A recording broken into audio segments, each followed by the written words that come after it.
Professor, I had a question. Yes. Hello, Actually, Nico.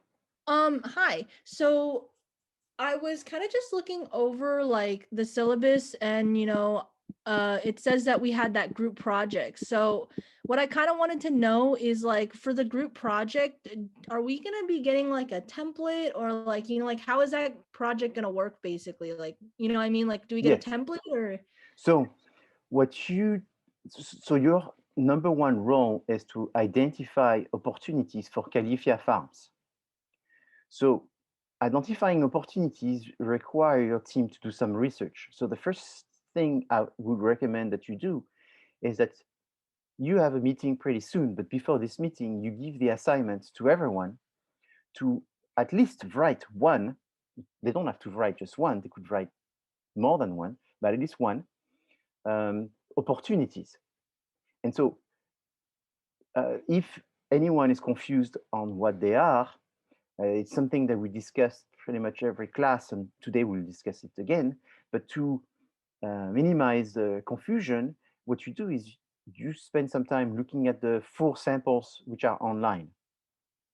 So when you see and review these 4 samples, you want to spend some time and not just read each one in like 2 minutes, but spend some real quality time in looking at what's in there.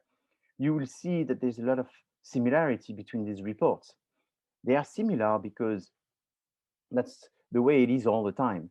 Um, if you were to be Elon Musk, for example, and you're looking at a new project, you have to sit down and think about what would it take to create a tequila, uh, a Tesla tequila or whatever. And I know nothing about tequila. So first you're looking at why people consume this product. Then you will look at who are the competitors. You will look at the trends, and you will identify some sort of opportunity that you will want to create your product to have in order to be the next generation or the next product that will be successful because you are capturing that opportunity that you saw. So let's imagine everybody has tequilas, but they are not organic or they are not bio or something like this. And then you say, you know what, we're going to make an organic tequila. And let's say nobody has it.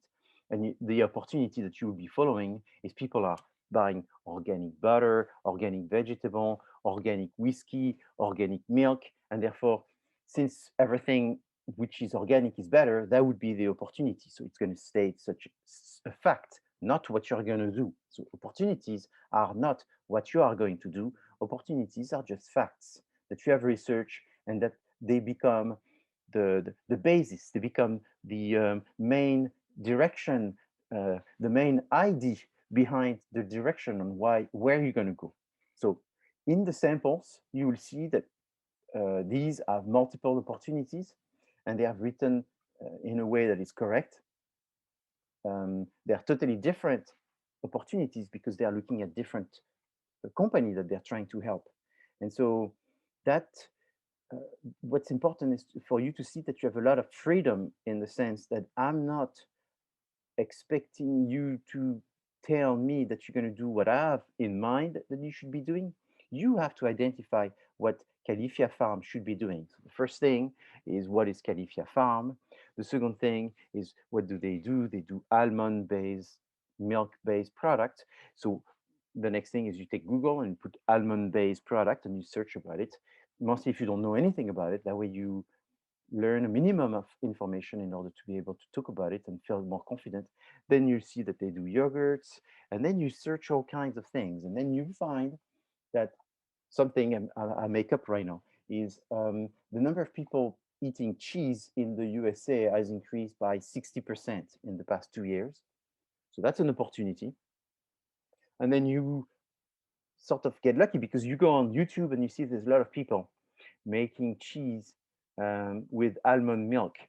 So it has to be possible. You could not say, since people want more cheese, we're going to say Califia Farm that they should be making cheese with almond milk. Maybe it's impossible. So you have to verify that it's possible.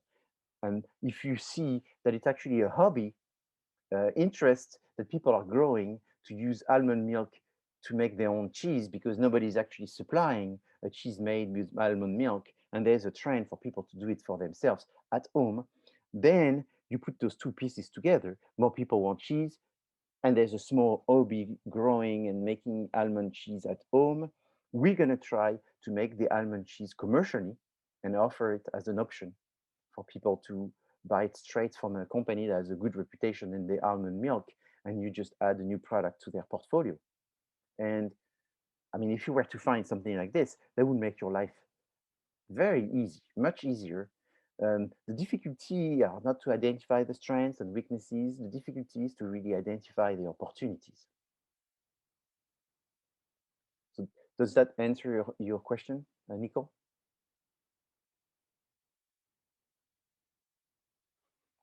Hello. Can you hear me?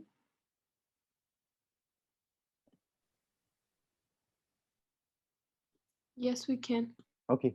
I didn't hear back the Nico, so just to make sure I answered. Oh, yes, Professor. Hello, I'm here. Okay. No problem. Yes.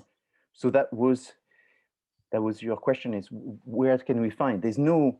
Yeah, that was my question. Kind of like, where can we find that? Yes. Yeah. So as you understand, there's no strict guideline. This is as real as one can be when you're doing a business. You're not in guidelines, is you're facing a real situation here, which is, what do we tell this company, Califia Farms, that they should do next, right? Okay. So it's based on your research. Okay. All right. Yeah, that makes a lot more sense. Yeah.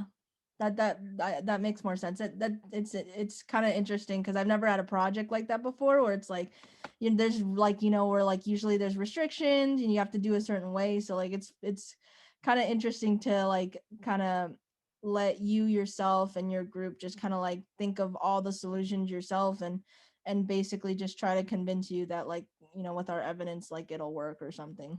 Exactly. That's exactly what it is. So I mean, it's, imagine I'm a Shark Tank and you want my money. Essentially, that's what you're going to do.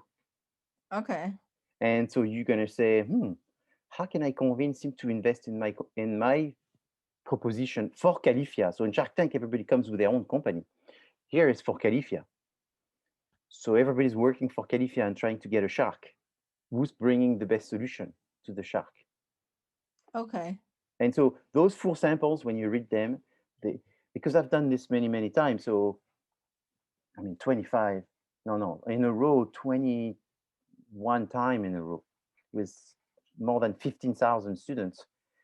I mean, there's always some people that are confused, but the truth is they are confused because they're not making the effort of understanding that this freedom is the reality of business. You're a business person, you have to take decisions, you have to take risks, but you have to minimize those risks by sort of covering yourself with arguments, and those arguments have to be from doing research. These research are not shower moments where you're in the shower and daydreaming and coming up with an idea. These you have to find research. So it's like, obviously you're going to look into the food, you're going to look into the almond milk, you're going to look into people, what they want to eat, if they're old, young, educated, not educated, in California, in big cities, in small cities, and something is going to pop that you're going to see as an opportunity, as a fact, a real fact, not an idea, that gives you the, some level of confidence that there is a market that they can go after. And that's what this is a skill that you learn just so you can get through this class. This is a skill that you learn because that's real life of a business person. That's what they do every day, right? Right. Yeah. So some people should be excited about this, and some people should be sort of scared about this. But I think most business students, if they really belong in business, should be excited, because that's what business is about. You know? Okay. Thank you so much, Professor. I appreciate Thank you answering you, the Nicole, for question. your Thank you. question. And my recommendation is, therefore, put a date. The 20, all of the team members, you have 6 members, each one should come up with one opportunity. They cannot come and say they're confused, because they can just go look at the samples. They can see how those are written. The only people that can be confused is the people that didn't look at the samples and the people that didn't make the effort to find something. If everyone, but then the next thing that is really good is when you have a team is to openly discuss your opportunities and let everybody have the opportunity to say what they want to say and maybe be wrong. And maybe someone finds something that is not well explained, but behind what they say, there's something that what they meant. And so it's everyone has to be kind with each other to understand what people mean. You may not understand what they say, but be kind because they may be meaning something that is actually very good. So at the beginning, being close-minded is usually not going to help you. Open-mindedness at the beginning is very important, but you don't want to keep being open-minded because at one time, when I would say by the 15, 20 of March, is you want to become pretty confident about the set of opportunities that you found and not drift and continuing to go after, it's like those people that do multiple sports and at the end they never end up being good at anything because they keep jumping from one sport to the other. And at one time you have to sort of focus on something and really try to own the skills of that. So thank you, Nicole. Anyone else has a question?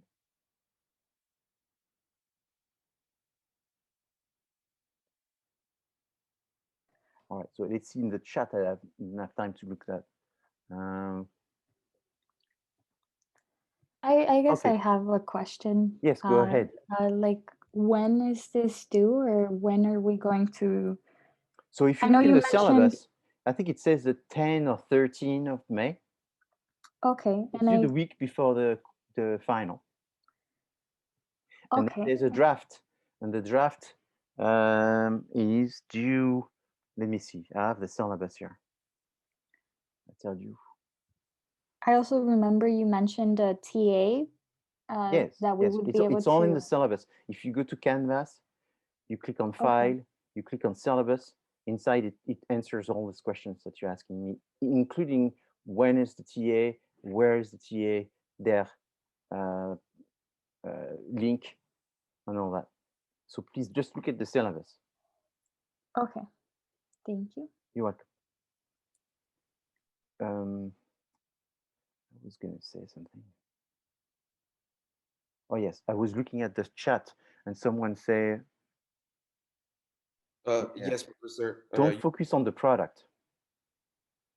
So Zayan Nizami says, I remember you said not to focus too much on the product. Yes, because you don't want to say, we're going to do cheese, almond cheese. The opportunity is to produce almond cheese. That's not an opportunity. That's what you're going to do. The opportunity is that people are consuming more cheese in America in 2020 by 25%, according to the American Cheese Office magazine. Number one. And number two is when cheese can be made with almond milk. And in fact, there is a number of videos posted on YouTube that are showing people making cheese with almond milk.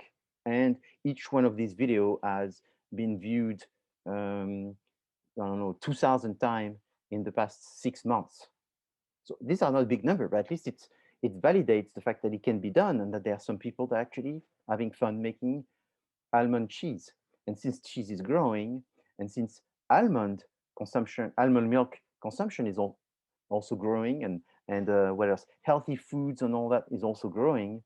All of these opportunities are arguments that support the fact that Califia Farms, if they were to make almond milk cheese, they would be successful because everything goes in that direction. There are evidences. When you are in a business, you have no 100% certainty. But what you do is the evidence are going towards 50%, 60%, 70%. The question is everybody is different in terms of when do I pull the trigger? When I have 70% chance, when I have 90% chance, some people it has to be 100. You can't have a trigger of 100% chance that it's going to be successful. If you have a 100% chance that it's going to be successful, it has been done by someone else because someone will have a lower threshold and will take a risk and they'll do it before you and they may get more benefits having done it sooner. So that's the issue. Okay. There's a draft, yes. So in the syllabus, what we've done is we will ask you to do a draft. So that way we can give you feedback. This draft is not graded in the sense that if you do a terrible job, it won't affect you at all. This is an opportunity for you to show us something and we can give you feedback. You could say, fine, but anyway, I'm going to see you, like someone came to see me today during my office hours, and therefore they are benefiting from that by just checking what they're doing. Or I'm going to go see Eric Dimitrak. In fact, it's very simple. Students that get an A in this class are the ones that go see Eric. Always. There's nobody that goes see Eric that doesn't get a. I mean, what I mean by go see Eric, it's not like they come 5 minutes and go away and left more confused than when they came. But the one that come to show something, listen to the recommendation, fix, and then come back and say, you told me to do X, I did X, is this correct? And then we said, yes, it's correct. It's very easy to get an A. Work with your team, check what you're doing, and get some feedback and move on. So this date for the draft is essentially me who's forcing you to do something. So that way we can tell you where you are and we don't wait for the last minute. A lot of people come the last week to ask us for some feedback. Finding opportunity takes a while. And it doesn't take a while by meaning looking at the sky for a while, but it's actually looking at research. I mean, the more you search, the more you get lucky to find. The less you search, the more it has to be really a lot of luck to be successful. Someone is asking, is YouTube an appropriate source? That's not what I meant, but so yeah, the answer is yes or no. If there's a nobody on YouTube that says that you should be buying, I don't know, Nestle shares that are going to go up, I mean, who's this person? What do they know? That's not an appropriate source. But if you asking yourself, is it possible to make almond milk cheese? And therefore you say, how am I going to find that? Nowadays, with YouTube, you can find if things are possible. And therefore, you go on YouTube, and if nobody makes almond milk cheese on YouTube, that doesn't mean it's not possible. You may be going to a trade show and find one person that's found a machine that is selling this machine, and then you go to the trade show, you take picture of the machine, and then you say, it's possible. It used to be not possible, now it's possible. So you have to find validation of things. Or you may talk to an engineer that tells you, yes, it's possible if you do this and this and this and that. So YouTube can validate certain things. It does not validate everything. No, yes. Opportunities is part of the SWOT analysis. What I'm going to do is let's move on to the lecture, because I go back to these very essential elements which have to do with the SWOT analysis. So you have to make decisions, and to make better decisions is you have to identify opportunities. Opportunities are elements in your SWOT which are part of the external environment. You have no control over them. The opportunities is what you can take advantage of to grow your business. So imagine you're a business student and I'm teaching you on how to grow your business. How do you grow your business? By identifying opportunities. What are opportunities?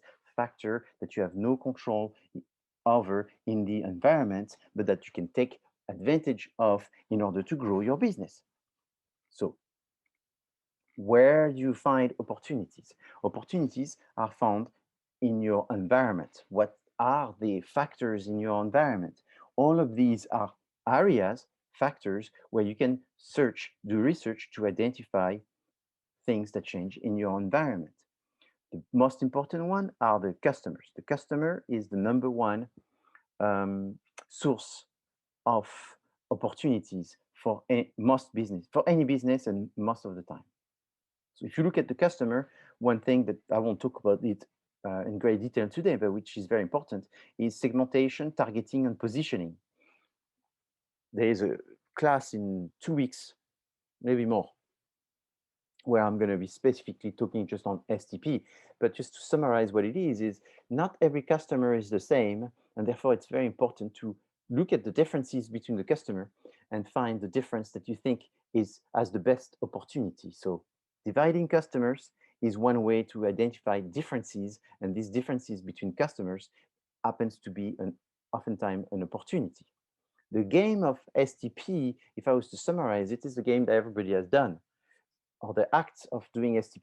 So let's imagine this person, and then someone says, what job does this person have? And then you guess based on the stereotyping of the person. In marketing, you have to stereotype. It means that you have to look at people and try to classify them. So another thing that you may have done before is, if I was to look at this person based on the look this person has, let's imagine what kind of car this person is driving. That's a skill that you need to have in marketing. You can do it by just driving, looking at people, observing people, but you can do it by doing research. Obviously, it would be much better by doing research, but the idea is this stereotype of person looks like driving this car. Now, what about this person?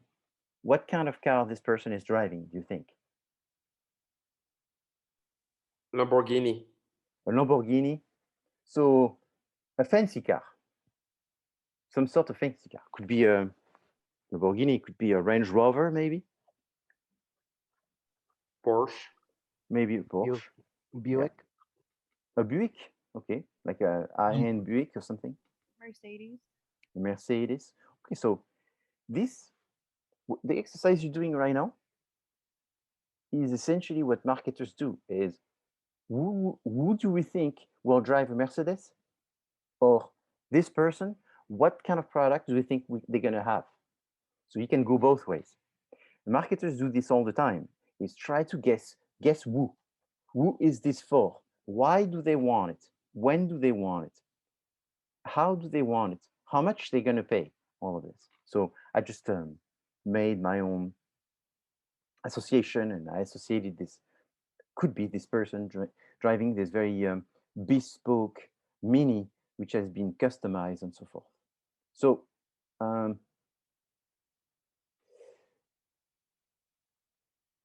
so for a business to grow, it needs to identify opportunities. Opportunities are mostly based on the consumers, but they could be from all the elements of the market. Opportunities are all elements that allow you to innovate. For a business to grow, they need to come up with something new, something better. So the opportunities oftentimes what's, so again, it's like my example with Khalifa Farms. People want cheese.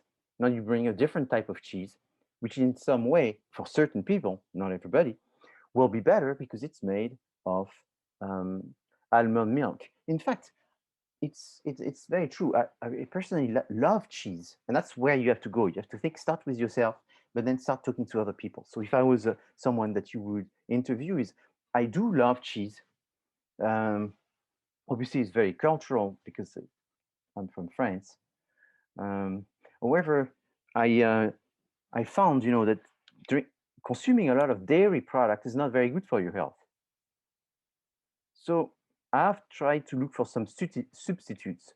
There's all kinds of substitutes beside milk. There's rice milk, there's coconut milk, there's almond milk, there's flaxseed milk, there's soja milk. Okay, so there's many alternatives. There's even another one, which is goat milk. So I found that goat milk is better for your health and doesn't give you digestive issues, almost none or none, at least a lot less.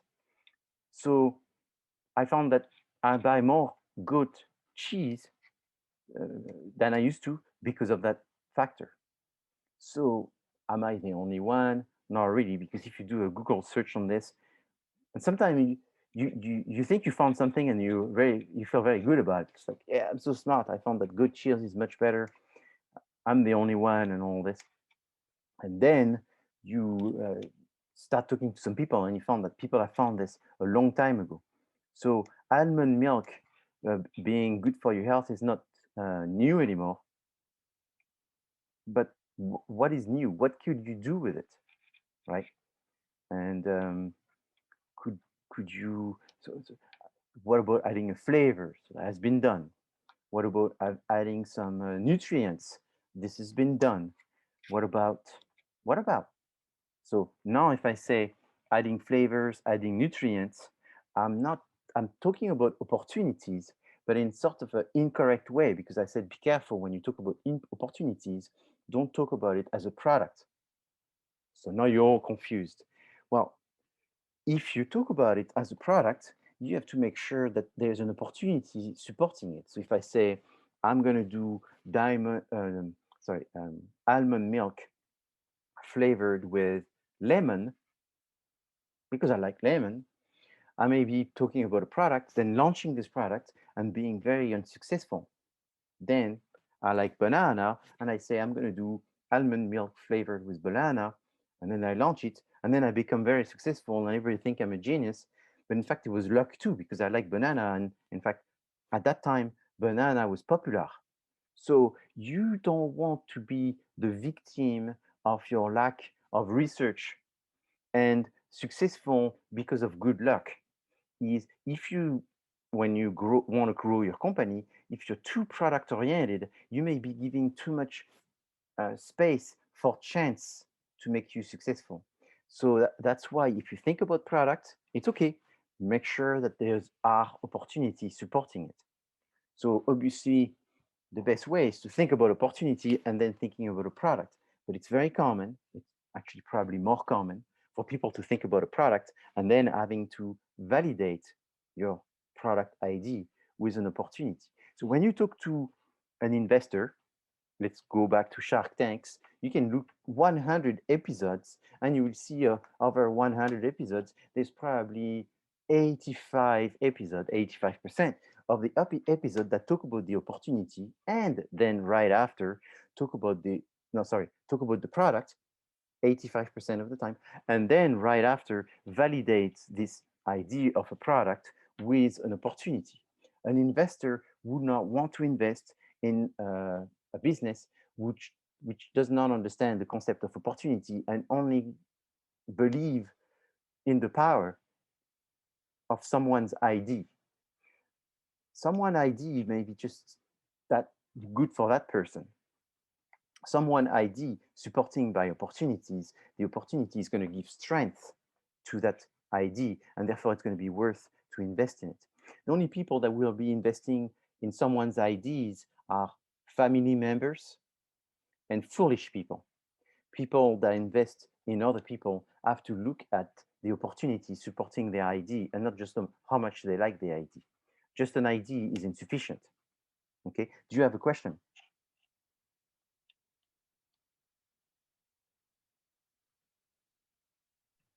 Yes, Professor. Someone already asked it in the chat, but I had a question for the draft. I was just gonna ask if it's just the SWOT part or is it the whole thing? Okay, so that's a very good question, and it just depends. So because first, it's a draft. Second, it's not a graded draft. Third, it's voluntary. Therefore, fourth is can be 1 page or it can be the 10-page completed. So there's going to be probably something like 30 reports produced in this class. It's more or less what I get. I get between 25 and 30 every semester. Okay. Let's say if it's 30, out of 30, there's usually 2 or 3 teams that don't give me anything to review. I mean, what else can I do? Of these, I would say there is half of the people that gives 2 pages and the other half gives more than 2 pages. It's really up to you. I do not have expectations. I only offer my help, and trust me, the more I can help you, the more I'll do it. So do more versus do less. So it's true. If you look at this report, there's 2 big parts. One part is the strategy. Sorry. One part is the SWOT. There's more than 2 parts, but there's 2 big parts. There's 2 parts. So how many parts there is in there? There's maybe 6 parts. Out of the 6 parts, there's 2 that are 98%. The rest is not that difficult. The one out of the 2 big parts is the SWOT, and the second one is the strategy. The SWOT and the strategy is connected. if you do a very good SWOT, it's very rare that the people don't do a good strategy. It's a lot harder to do the SWOT than to do the strategy, but one leads to the other. They're connected. I haven't fully explained all of this. Today, I'm doing that as well. This is the most complicated part, I believe, of this semester, and that's why I spent so much time. And it's the most realistic part. It's not a part of that I'm trying to teach you that requires you to remember a lot of things. It's not a big memory base. Is you have to understand the concept. For a business to be successful, the business need to look at the past, the present, the future, yourself, and your competitors. So it's like, where am I now? Where is Califia Farms now? What have I done in the past? What I'm working on in the future? What are my competitors doing? What are the changes in the environment I can take advantage of? That's the philosophy of business that David Nazarian is doing, Elon Musk is doing, and the little family-owned business in the corner of Nordhoff next to CSUN is doing. Everybody is doing this. Every successful business has been successful because they've done this. So it's like, can you be a successful business person without being a business student? Yes. Without going to school? Yes. But you understand what I'm explaining right now. So I'm explaining it to you, so that way, if you were not to have this kind of common sense to do what I'm explaining now, at least I'm telling you, so you're learning it as a technique. Then if you employ this technique, you are more likely to be successful, because that technique is either innate, you've got it naturally, or you have been trained to do it. But it's very important to understand that businesses follow opportunities. Businesses don't bumblebee in implementing some ideas that they had. Ideas are dangerous. They can only be supported, invested in, if there is some opportunity that is existing. So does that answer your question? Yes, thank you, Professor. Wonderful. So what does business need the most? Money, market research, help, time, a solid business plan. What do you think? A solid business plan.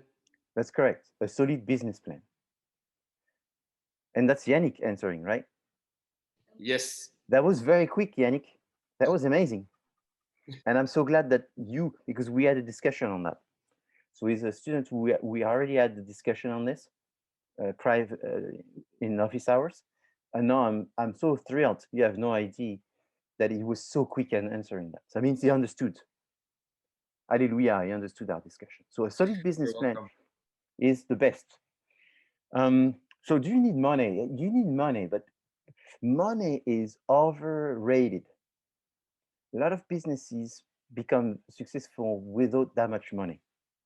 I'm just thinking about Spanx right now. Spanx was created by a woman who now she was voted #1 businesswoman in the USA, and she's one of the wealthiest businesswomen in America. And she started with what, $50 maybe less than $50. So if you ask her if is money important, she's going to tell you for sure, but it's not the #1 most important thing. The #1 most important thing is having a good business plan. So that sounds like very professor-like to tell you, but a good business plan, it goes from 1 page to 500 pages. It needs to be as good as you can make it good. The problem is a lot of people try to bypass business plan. Most businesses don't even have a report or anything. Most businesses, they just try to wing things one day to another. And there comes January. Wow, January came very quick. And then comes the new year, and then comes March, and it's just a whirlpool, and they get, no, you need to sometimes stop and look at what you're doing and what you want to do, and start doing a SWOT, start doing all kinds of things. So I think a business plan are for the birds, nice but not necessary, something I can do with my accountant, useful and informative, essential, wouldn't do business without a business plan. What is the answer? Useful and informative.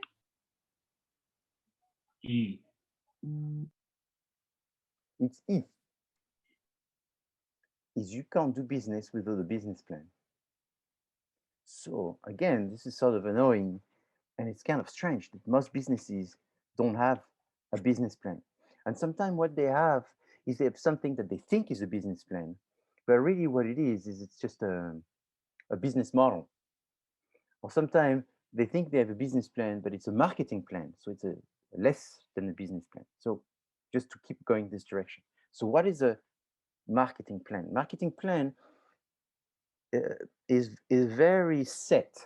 So in a way, I may confuse some of you and maybe many of you, but not by the end of the semester, you won't be as confused. Business is confusing because business is made of things that are sort of set and certain things are not set at all. And so that's why it takes someone who is very flexible, very adaptive in order to be successful in business, because there's a few things that you can be very confident that they don't change much, and there's a few things that change a lot. So opportunities change a lot. You have to adapt to them. Writing about your business plan is some sort of set. So if we look, for example, just as not the business plan, but a part of the business plan, which is the marketing plan is always this format, which is that when you open the marketing plan, the first part is the mission, the second the objective, then the strategy, then the tactics, also called the plans, also called the actions, which are implemented and then measured and monitored to see if what you're doing every day as the actions are actually being successful, or you should change them, because the actions, since you do them every day, from one day to another, you could change them and adapt them, versus a strategy is something that you set for 1 year, for 1 decade, and therefore you can't change it too quickly. So you change the plans faster than you can change the strategy.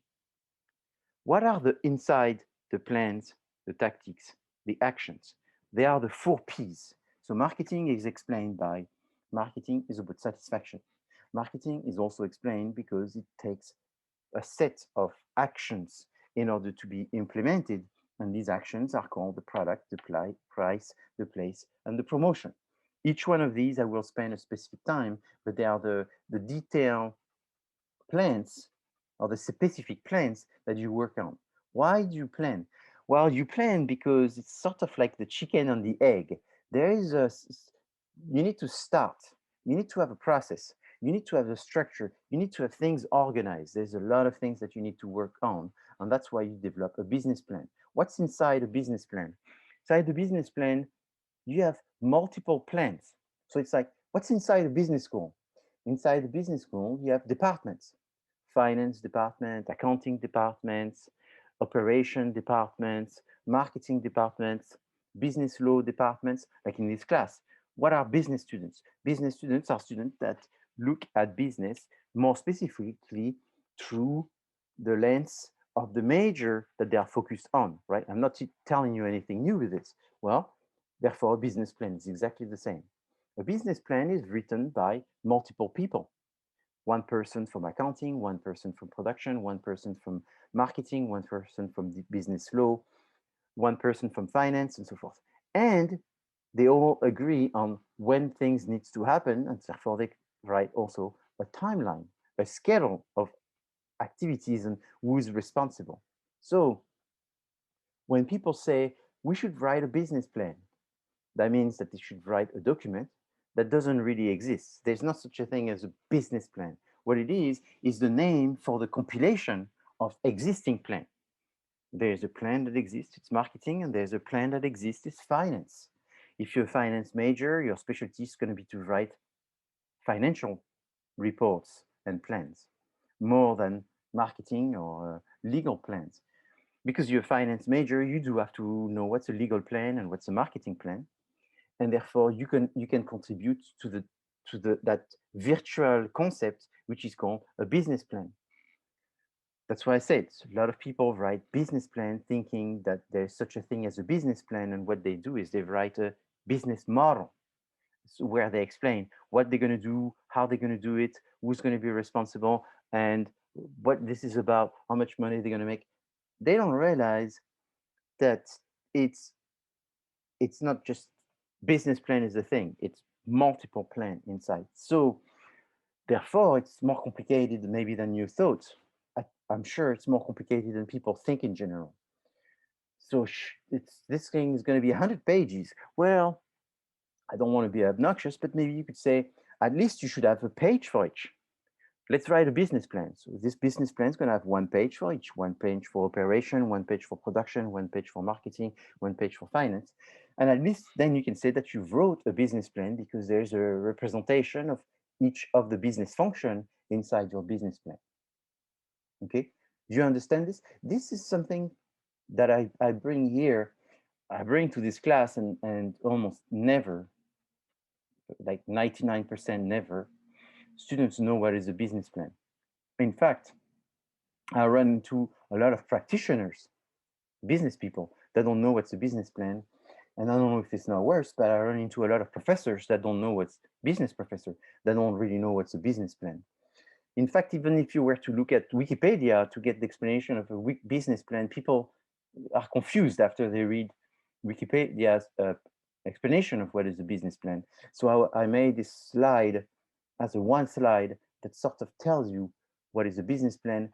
And on the right side of this slide, I more specifically explain what's a marketing plan, because obviously this is a marketing class, so I want to focus on that.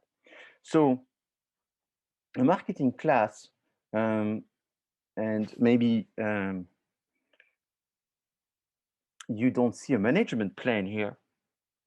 You could have specifically a management plan, and a management plan is going to be sort of an umbrella of all of this, where they're going to talk about elements of marketing and elements of budgeting, and so it's going to be more talking about the processes, and it's more of talking about how all of these different plans are not sort of isolated, but how they function with each other. So it's the machine that makes all of these plans work together, and that would be very much the role of management in there.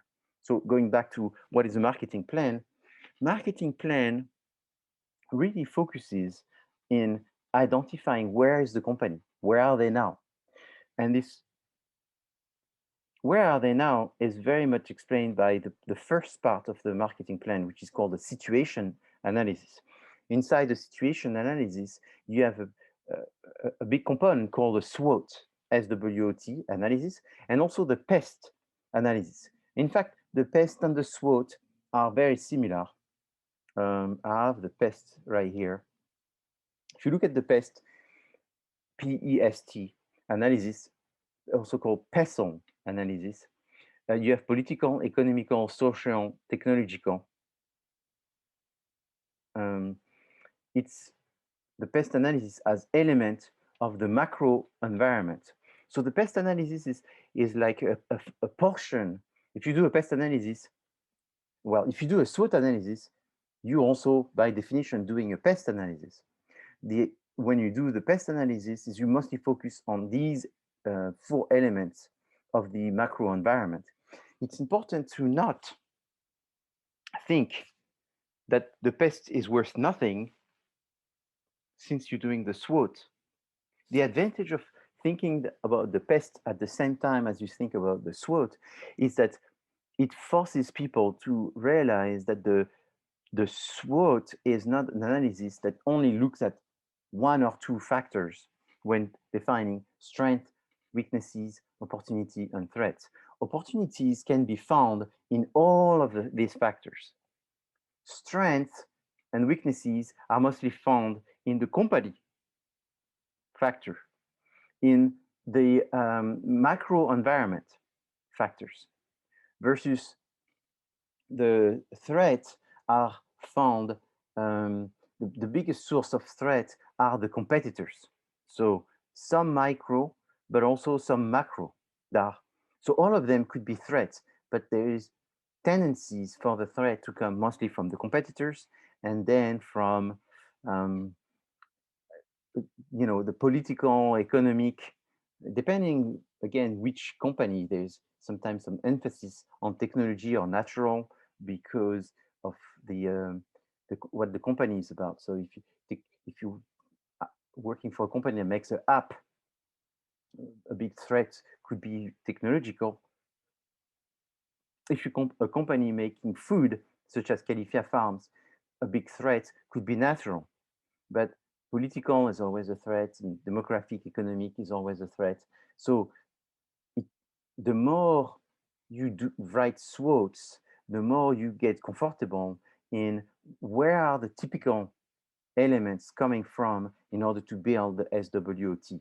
But you don't want to restrain yourself and think opportunities only come from customers. You want to be open-minded about this, and that's why it's good to have 6 people working on it, and everybody comes with their own creation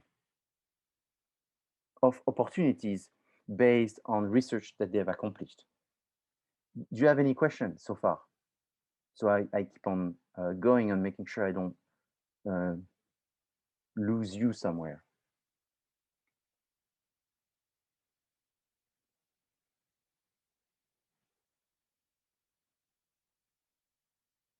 Okay, so now let's do a little test on this. Identify a specific company that has done a good job of reacting to the change in the environment. Do you have a own personal example of a company that you can think of?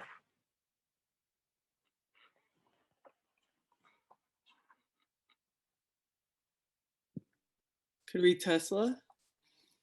Tesla, yes. Why is that? Electric cars, less pollution or air pollution. Yeah, so opportunity is people care for pollution and energy cost, and therefore they have reacted to that opportunity by creating a less polluting car. Well, less polluting car is very debatable, but at least a less emission car. Yeah, and if I remember, Biden had what's it called? Just cut off the jobs for gas, oil, and coal industry or something. Yes. So he's going to more clean energy, like you said. Yes. So that's one too. That Tesla. So yeah, that's right. So Tesla is reacting to Biden changes, political changes. So it's political changes, you know. Lots of companies are going to take advantage of that. Yes.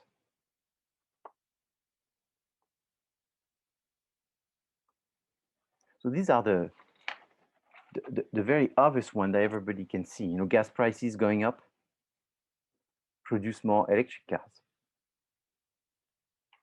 Professor, I have a question. Yes. So, like taking the example of Califia Farm, can we say like since more people are starting to be vegan, and mostly in California, like that's why like their products like this is like a nice opportunity. Yes. So if you, yeah, you could say that. So you say Califia Farm is a company that took advantage of a change in the environment. They took advantage of the fact that people are becoming vegan. Exactly. So is that an opportunity for Califia Farm? I guess it's still probably an opportunity for Califia Farm. So I guess this was Yannick has just said, could this be inside our report? Yes. Is it very useful? Not so much. Why? Well, because it mostly justify what they've done more than what they're going to do next, because they've already done it. It's like saying Tesla, let's say the project this semester was Tesla, and you say that Tesla should be making an electric car. Well, that's what they did. You know, you're not helping Tesla. It's like me telling you you should go to Northridge. You should be a student at Northridge. You know, it's just doesn't help. So you can't. Can you use it? Yes, you can use it, because I think the fact that people are becoming more and more vegan is still an opportunity for Califia farms, but it does not give you much specific. So it has to be combined with other opportunities. Okay, thank you, Professor. Yeah.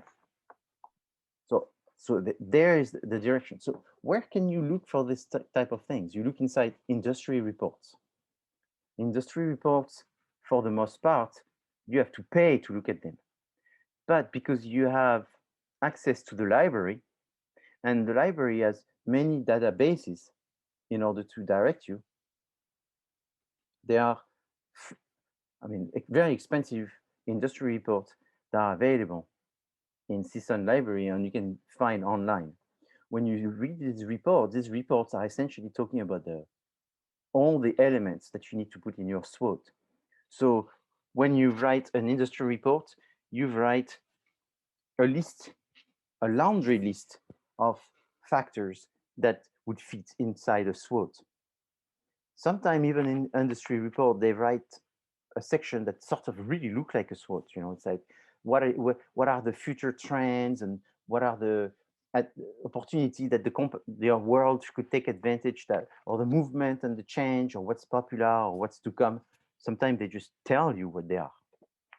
And companies, that's why they spend money to get those industry reports in order to take advantage of these changes. So CSUN, what's the idea? What's the opportunity? The opportunity is the San Fernando Valley. Millions of people, number of people growing, and people that really are eager to get their kids to learn so they have a better future. The idea is offering affordable education in the valley. Now, I did that one. Now, what about Martha Stewart? What is the idea? How did she start? Martha Stewart.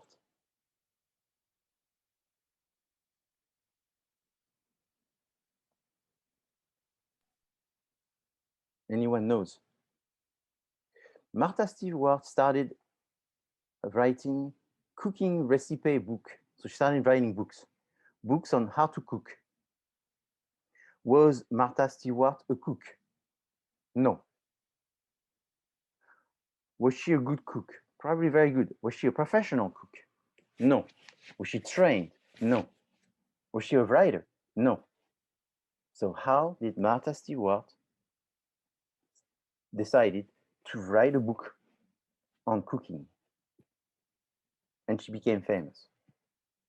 The same way you have vloggers and bloggers that starts blogging and vlogging. For the most part, do you see a lot of experts, like the people that are recognized by the expert as the best expert doing blogging and vlogging?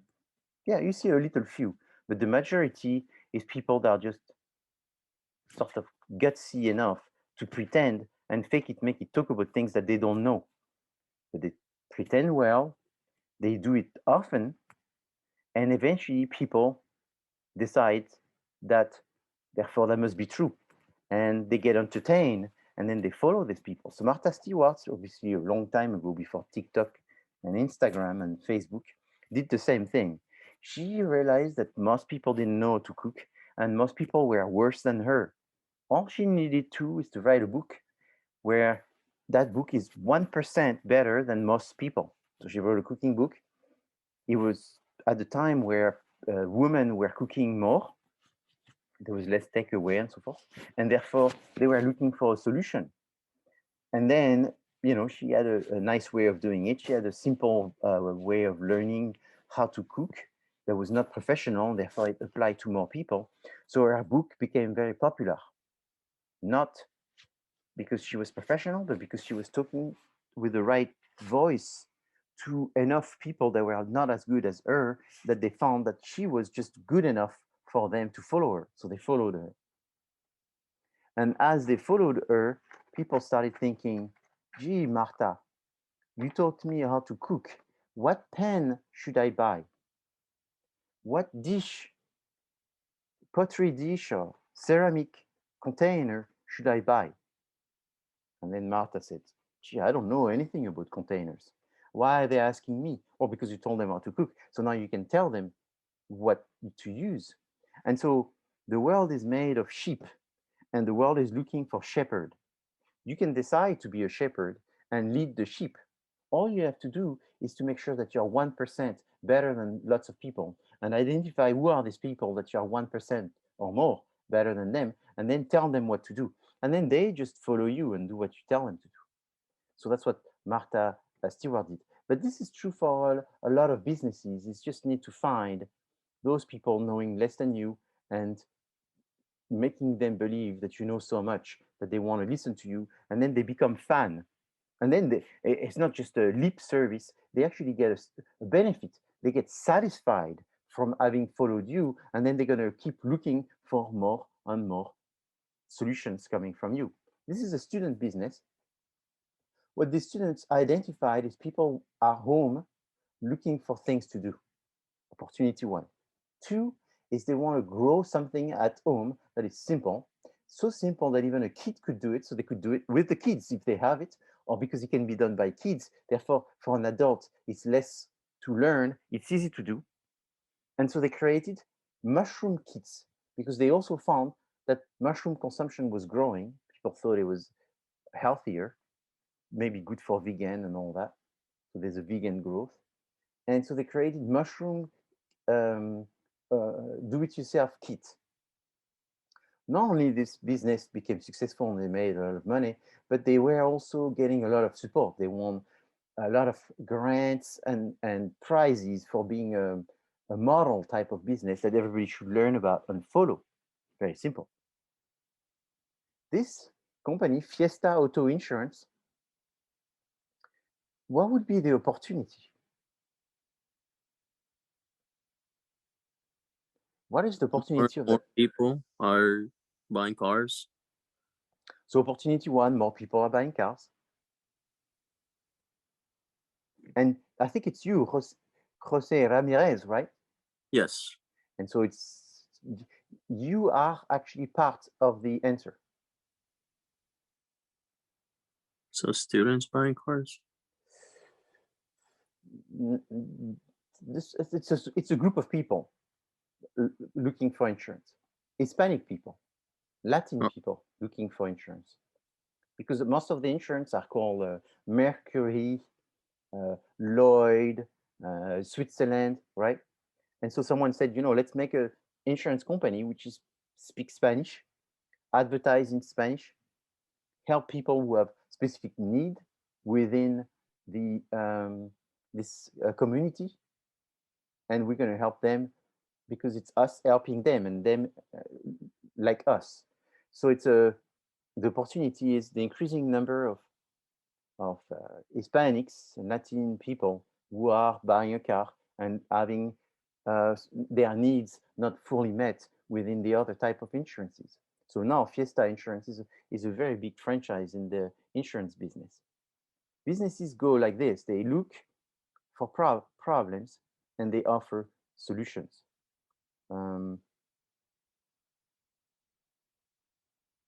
Let me show you another one. This one is pretty cool because this is a CSUN student that did that one.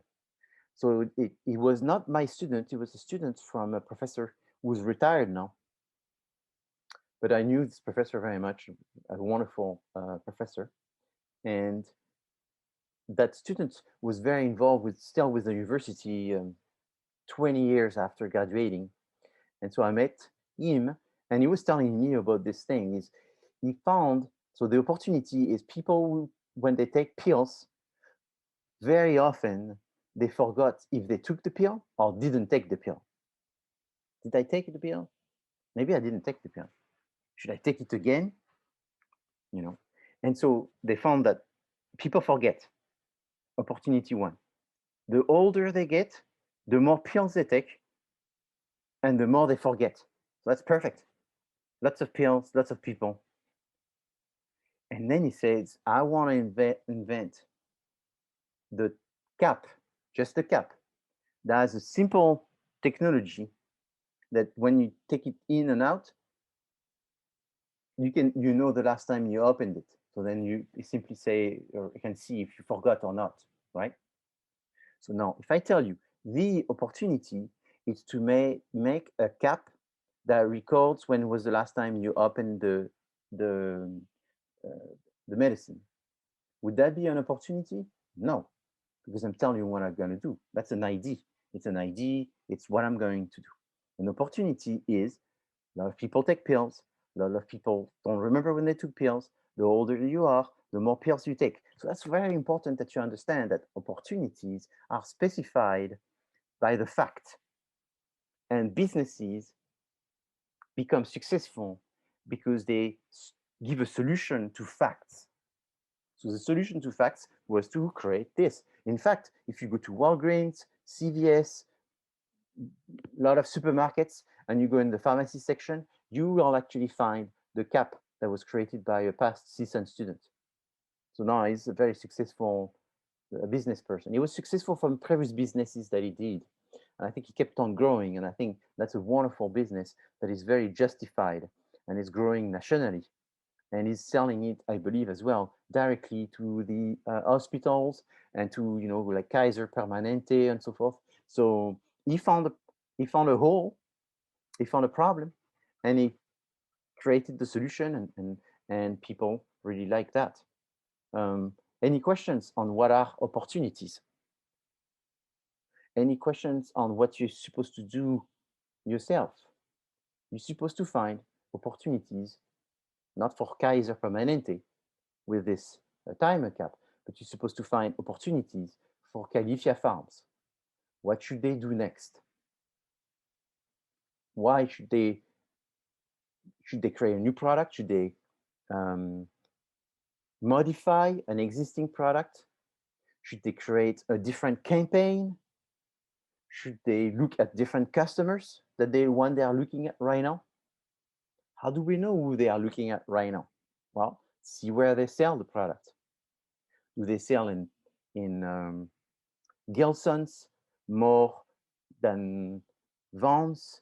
Do they sell in certain zip codes more in certain areas in the store? There's area in the store where there's less people that go, but the cost of the product in that area is more expensive. Try to nobody's going to tell you who are their customers because that's a private information, but you can guess who are their customers also based on what do they advertise, where do they advertise.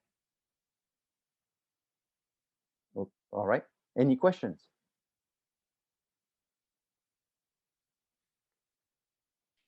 All No, right, so Professor. no questions. Okay, so why do you care to identify opportunities? You care to identify opportunities because there is a connection between opportunities and strategies. Strategies is what you are going to do.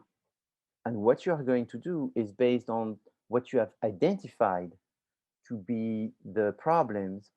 And your strategy is therefore going to be supplying or offering a solution. So your strategies are based on your opportunities. I'm going to say that 2 times. Your strategies, they are based on your opportunities. It is pretty common. And when it happens, I take it on myself, meaning that if you make that mistake, it's because I didn't do a good job explaining it. And so I try to explain it better and better, I think, every semester. So I don't see this as a problem as often. But students make the mistake of treating the opportunity and the strategy as 2 different things. And oftentimes what they do is they say, let's split the team. 3 people work on the SWOT and 3 people work on the strategy. And they treat them as a dichotomy, as if they were 2 different things. What are we going to do and what is it that that's changing? They should be connected. So if you say what's changing is the fact that gas prices are up and the government is saying that we should be less, creating less emission, possibly less polluting, that's what's happening. The strategy should be connected to that. But it's kind of strange right now. I know even explaining this, I don't believe myself, but most students, 90, maybe more than 90% of the students don't make connection. Is they're going to say, the government is asking companies to have less pollution. That's the opportunity. And then the result is to produce cheaper gas power car. How does that connect? Or faster, much more powerful gas power car. How is it connected? And usually it's not connected because the students think it's not, but it is. So strategy is connected to the opportunities, but they are two different things. The opportunity is sort of the inspiration for the strategy that you're going to go after. What's the difference between strategy and tactics? So there's one belongs to the other, and the way I explain it is one is long term and one is short term. One is the big direction, the other one is the small directions that fulfill the big direction. So the strategies is what direction you want the company to take for 2 years. And the tactics is what actions you're going to do today, that today plus tomorrow plus next month plus next 6 months added together will achieve your strategies. So the strategy is the big idea, and the tactics is the small idea that fulfill and builds and creates this spill over, this domino effect that will achieve the strategies. The strategy is also dictated by the objectives. So the opportunity is the inspiration, the objective is the set goals, and the set goals are achieved by because the goals are also long-term, by the activities, the big idea, direction, activity, not activity, but plan that you're going to have for the next year. And then the tactics are the detailed actions. So when people say TikTok is growing, what is that? TikTok is growing, that's an opportunity. More and more people are using TikTok. What is that? That's an opportunity. But then if you say Califia Farm should be posting more on TikTok, what is this? Is that the opportunity? No, that's what they should be doing. Is it a strategy? Well, it doesn't look like it looks more like a detail that they should be posting more on TikTok. Yes, so posting more on TikTok is a tactic. What would be the strategy? To sell a new product. What would be the objective? Increase sales by 12%. So it's a 12% increase sales. And what would be the opportunity?